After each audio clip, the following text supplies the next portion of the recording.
ইয়া আইয়ুহাল্লাযীনা আমানুত্তাকুল্লাহ ওয়া কুনু মা'আস সাদিকিন।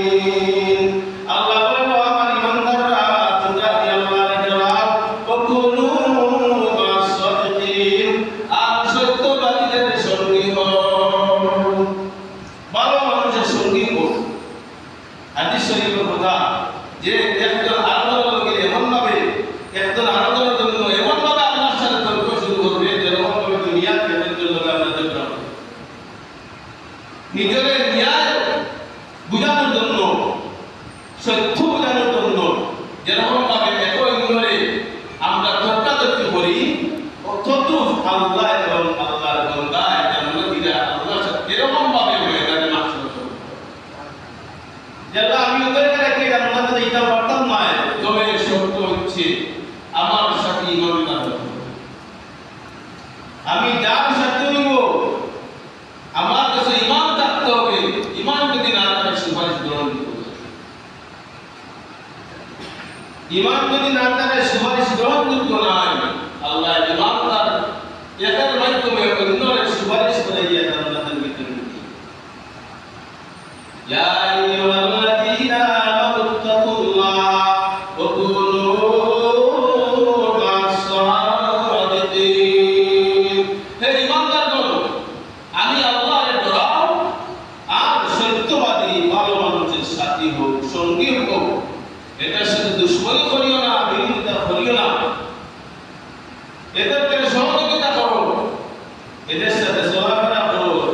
সবসময় এদের সাথে চলাফেরা করার মাধ্যমে তোমার জীবনটা হঠাৎ করিয়া দাবি করে দিতে হবে। এটা হইল নামাজের সাথে ভরা ভালো মানুষ। একজনের সাথে আমরা চলার আমার গুজারিশ, অনুরোধ, আমরা মসজিদমুখী হইতে হবে। যে মসজিদে ভর্তি করে পরিমাণ পুরুষ আছে, প্রত্যেক পুরুষ মসজিদ আইলে এই মসজিদের ভিতরে জায়গা হওয়ার কথা না। সারা মাঠ সহ মসজিদ বানালে প্রয়োজন হচ্ছে। পাঁচ ওয়াক্ত জুম্মাবারে মসজিদে জায়গা করতে হবে। তো আমরা নামাজে পিছিয়ে রাখছি, দুনিয়ার সকল কামে আগে রাখছি। নামাজটা ঠিক নাই, কোনো মামলাটা শুদ্ধ নয়, কোনো কার্যক্রম শুদ্ধ নয়।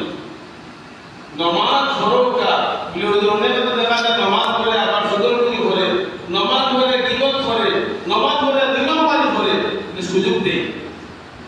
সুযোগ দেয় নামাজ পড়তে থাকো। আল্লাহ তাআলার কথা, আপনার কথা নাই, মানুষের বাদের কথা নাই, খোদার নবীর কথা, আল্লাহর কথা। এটা মিথ্যা হওয়ার কোনো সন্দেহ হওয়ার সুযোগই নেই। মিথ্যার কোনো সুযোগ নাই আল্লাহর কথা।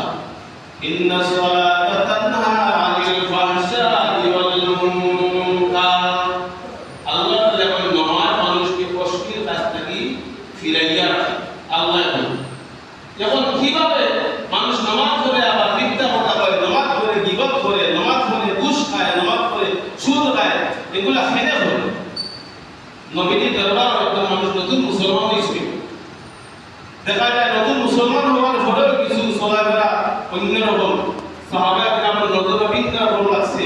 সাহাবায়ে কেরাম নবীর কাছে আইলা পয়সা দিলা, ইয়া রাসূলুল্লাহ, ওই ব্যক্তি মুসলমান হইল ঠিক কই, কিন্তু তো দেখা যায় আগের অভ্যাস কিছু কিছু রয়ে গেছে। নবী বলে নামাজ পড়ে দিলে যে নামাজ মোটামুটি করে, নবী বলে সুযোগ দেও, সুযোগ দেও, আরো কিছুদিন সুযোগ দেও। কিছুদিন পরে আবার সাহাবায়ে কেরাম নবীকে জিজ্ঞাসা, নবীকে জানাইলেন যে ইয়া রাসূলুল্লাহ, এই মসজিদে যখন দেখা যায় আর উল্টা উল্টা চলেন না, সুন্দরভাবে চলাফেরা করতাম। নবীকে বলে সাহাবায়ে কেরাম বসো। ইন্না সালাতা তানহা আনিল ফাহশাই ওয়াল মুনকার। নিশ্চয় নামাজ মানুষকে বেহায়াত করা কাজ থেকে ফিরাইয়া রাখে। তার বাস্তব প্রমাণ কিভাবে? ওই ব্যক্তি যখন পূর্ণ মুসলমান ইসলাম গ্রহণ করছে, তখন তার ইমানদার হয়েছে, পূর্ণ মুসলমান যখন হয়েছে। পূর্ণ মুসলমান কিভাবে হয়?